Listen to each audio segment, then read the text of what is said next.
Bonjour à toutes et à tous, bienvenue sur la chaîne Budget Eco, une chaîne qui va t'aider à reprendre le contrôle de tes finances. Alors, dans cette vidéo, je vais essayer de te donner les astuces et les idées que j'ai utilisées pour construire mes objectifs financiers et afin d'atteindre la liberté financière. Alors pour ça, j'ai effectué 3 grands piliers qui me permettront, je l'espère en tout cas, d'atteindre la liberté financière. Mais avant de vous lister tout ça, il faut comprendre ce qu'est la liberté financière.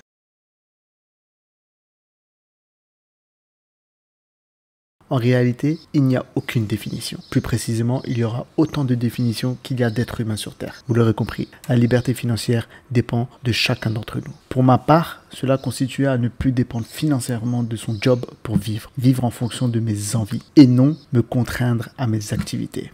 Passer du temps à faire ce que l'on aime avec ce que l'on aime. Mais c'est aussi la capacité à maîtriser sa consommation. Voilà ce qu'est pour moi la liberté financière. Comme je disais tout à l'heure, pour ça, il y a 3 grandes étapes à respecter.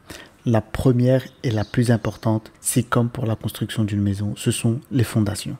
Celles-ci doivent être extrêmement solides car c'est elle qui vous permettra de construire les murs de votre avenir. Ensuite, nous avons l'éducation financière, l'utilisation des outils financiers, les livres, les chaînes YouTube comme Budget Eco. Donc n'hésitez pas à vous abonner et à liker la vidéo, etc., etc. Ceux-ci auront une importance dans votre évolution intellectuelle. Il faut savoir comment budgétiser vos finances, comment dépenser votre argent, comment recevoir votre argent, comment récupérer de l'argent, etc., etc. Et ensuite, pour finir, la troisième grande étape, c'est l'étape la plus dure pour certaines personnes. C'est de mettre en place un planning et un plan d'action. C'est ce qui vous permettra de mesurer vos efforts. Il faut que ce plan d'action soit réaliste en fonction de votre situation actuelle. Ça ne sert à rien d'avoir en fait un plan d'action énorme si vous n'avez pas les capacités pour le faire, car cela va vous décourager à réaliser ces plans d'action. Maintenant que tout ce charabia a été dit, passons à la pratique. Alors commençons par les fondations. Asseyez-vous dans un bureau, prenez un stylo et un papier. Ce seront vos premiers outils. Et mettons-nous au travail. Vous allez tout mettre à plat. Fini c'est trop compliqué, j'ai pas le temps, c'est pour les financiers, les chiffres, etc., etc. Tout ça, ça ne sert à rien. Vous êtes seul acteur de votre argent. Ayez un état d'esprit de gagnant. En anglais, on appelle ça le mindset. Ensuite, nous allons définir nos objectifs, établir un rapport sur nos finances réelles à date d'aujourd'hui. Tout doit être transparent. Il n'y a rien de compliqué pour le moment. Vous savez, il faut vouloir de l'argent pour en attirer vers nous. Vous devrez avoir cet état d'esprit.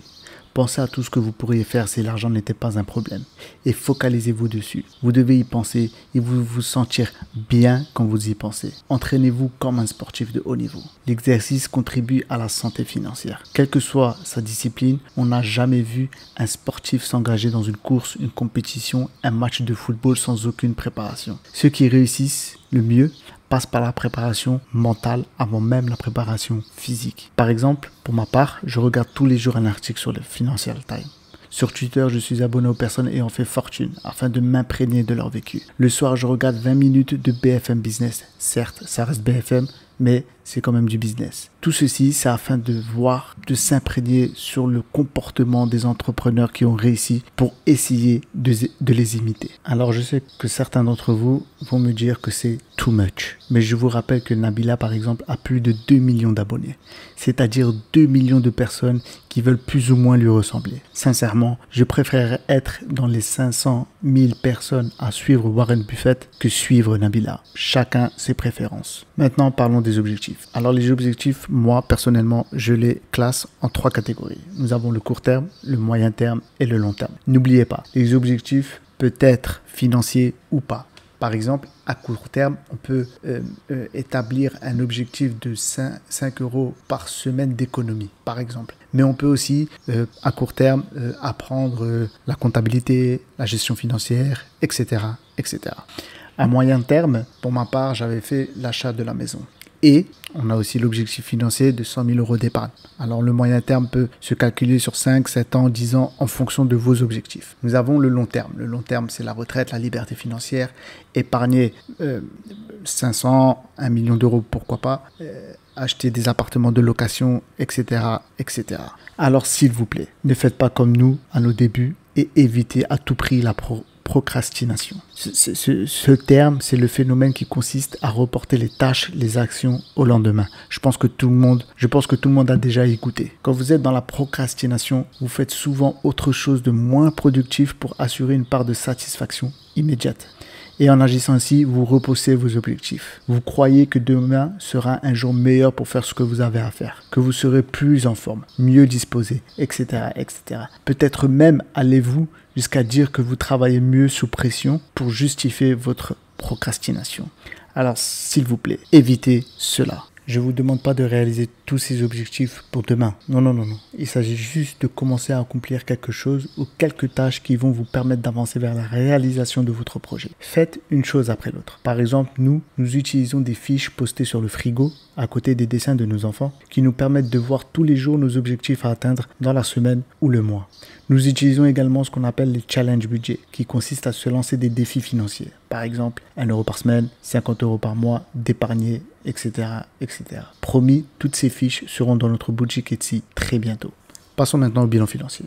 Alors cette étape, elle est essentielle pour établir un état des lieux de vos finances. Je ferai prochainement une vidéo spéciale là-dessus, car elle est extrêmement importante. En fait, pour savoir où l'on va, il faut savoir d'où l'on vient. Cette expression se prête à merveille au domaine des finances personnelles. Car pour atteindre la liberté financière, autrement dit, pour que tes revenus passifs soient supérieurs à tes dépenses, tu dois savoir précisément à combien s'élèvent tes dépenses. Quel type de revenus tu génères, passif ou proportionnel à ton temps de travail? Quelle est leur source principale? Et c'est exactement ce que l'état des lieux de tes finances personnelles te permet de mettre au clair. De plus, elle est extrêmement simple à mettre en place. Il suffit simplement d'établir tous nos entrées, revenus, activités annexes, nos actifs, maisons, appartements, etc., etc., nos dettes ainsi que nos charges. Je vous invite à aller voir toutes mes vidéos sur mes budgets mensuels pour comprendre à quoi cela consiste et comment je fais cela. Voilà pour les fondations. Maintenant, passons à l'éducation financière. Vous aurez ainsi un certain nombre d'outils pour vous aider à atteindre vos objectifs. La première chose à faire, bien évidemment, est de s'abonner à cette chaîne car elle vous aidera à votre apprentissage. J'en suis persuadé. Ensuite, il faudra faire un budget et identifier votre capacité d'épargne et connaître bien évidemment les supports d'investissement pour accroître votre argent. Beaucoup de personnes pensent que le budget ne sert à rien. Tout le monde se demande pourquoi faire un budget. Parce que la plupart des gens pensent que notre tête suffit pour contrôler nos finances. Dans la précipitation du quotidien, on repousse sans cesse l'établissement des budgets familiales. Et on est alors surpris lorsque de grosses factures d'assurance ménage ou de frais arrivent à la maison.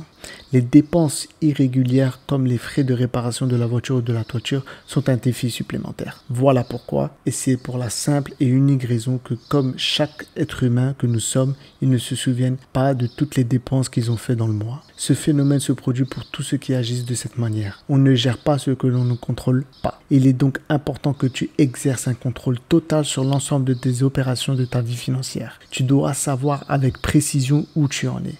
Avec toutes les informations en main, tu seras capable d'analyser ta vie financière et prendre les bonnes décisions et de choisir ce qui doit être changé. Maintenant que vous avez établi le budget, vous avez ce qu'on appelle la capacité d'épargne. C'est ce qui correspond à la différence entre les revenus et les dépenses. Le calcul est simple. Il faut faire l'inventaire de tous ces revenus mensuels, salaire, pension, produits financiers, etc., etc. et retrancher toutes ces charges mensuelles. Donc loyer, crédit, ainsi que d'autres dépenses que vous avez l'habitude d'avoir. Ainsi, la soustraction de ces revenus moins les dépenses, on a la capacité d'épargne. Alors attention, ne confondez pas la capacité d'épargne et la capacité d'emprunt, qui elle est le montant maximum que vous pouvez emprunter sur une période donnée en fonction de vos revenus financiers et de vos charges existantes. En d'autres termes, c'est l'aptitude d'un emprunteur à faire face aux échéances de crédit immobilier. La capacité d'emprunt, c'est tout simplement 33%, entre 30 et 35% en réalité, de votre capacité d'épargne. Une fois votre capacité d'épargne et votre capacité d'emprunt identifiées, il faut maintenant choisir les bons supports pour investir. Car oui, il est essentiel d'investir votre argent pour qu'il accroît dans le temps. Alors pour ça, vous avez plusieurs solutions. Et soyez intelligent, ne mettez pas tous vos œufs dans le même panier. Il faut savoir investir. Vous avez la possibilité d'investir dans le locatif, donc achat d'appartements pour la location, les SCPI qui a la même chose, mais dans le domaine plus ou moins virtuel. On a les matières premières, donc l'or, l'argent, etc. Mais aussi le maïs, le blé, le cobalt, le nickel, etc., etc. On a tout ce qui est bourse, donc l'action, les obligations. On peut investir directement dans des sociétés de PME, TPE, Et bien évidemment, on a tout ce qui est dans le domaine des monnaies fiduciaires. Donc on peut investir dans le dollar, dans le yuan, dans l'euro, dans tout ce qui est virtuel, donc c'est-à-dire le Bitcoin, les NFT et d'autres crypto-monnaies. Voilà pour l'étape de l'éducation financière. Sincèrement, cette étape, elle est extrêmement importante et je crois que c'est la plus importante de ces 3 étapes-là. Car elle vous permet de vous instruire intellectuellement dans le domaine financier et ça vous permettra tout simplement de savoir où, comment, quand investir votre argent pour qu'il puisse s'accroître et ainsi vous aider dans votre chemin de la liberté financière. Maintenant, il est temps de définir votre plan d'action. Alors, le plan d'action est très simple. C'est tout simplement comprendre le combien, le quand et de voir le résultat. Alors, pour le combien, il consiste tout simplement à définir le montant total de vos dépenses et le multiplier par 25. Hein? Quoi? Mais d'où vient ce chiffre? Il est fou, lui? Je t'invite à aller voir la vidéo que je mets en haut à droite pour comprendre d'où vient ce chiffre. Alors pour le quand, cela dépend de tes objectifs, mais tu dois les planifier. C'est-à-dire qu'ils doivent avoir une date de fin. Par exemple, pour moi, mes objectifs long terme sont à 20 ans, le moyen terme à 7 ans, le court terme à 1 ou 2 ans, en fonction des objectifs. Et chaque mois, je regarde si mon objectif est toujours atteignable et je corrige les choses que je dois corriger. Chaque mois, je me fais une liste d'objectifs à atteindre. Épargner 10 € supplémentaires, nettoyer la voiture à la main, prendre seulement 5 cafés dans le mois, etc., etc. Des petits objectifs qui te feront des économies énormes, crois-moi. Alors, concernant le résultat, c'est ici que vous allez voir la progression de vos résultats et le succès de ceux-ci. C'est une satisfaction de voir que toutes les cases ont été cochées. Et même si ce n'est pas le cas, il est plus facile d'accepter l'échec quand on sait d'où il vient. En suivant tout ça, tu vas pouvoir voir ta progression, pouvoir noter ce qui peut être amélioré et noter ce qui peut être effacé par exemple. C'est ça qui est extrêmement important dans le plan d'action. Il est extrêmement important de le réaliser, de le faire intelligemment. Voilà, maintenant vous êtes prêts et prête à prendre le train de la liberté financière. Bien évidemment, je resterai votre conducteur si vous le voulez et surtout si vous likez et partagez la vidéo. Mais surtout, s'il vous plaît, n'oubliez pas de vous abonner à la chaîne. Encore une fois, n'oubliez pas que rien n'est facile, mais que tout est possible. Il n'y a aucune raison que vous ne réussissez pas si vous suivez correctement ces étapes. C'est juste une question de volonté. N'oubliez pas le mot mindset. Ça sera tout pour moi. N'hésitez pas à laisser des commentaires, je me ferai un plaisir de vous répondre. À bientôt pour une nouvelle vidéo. Merci à tous et bonne journée. Salut!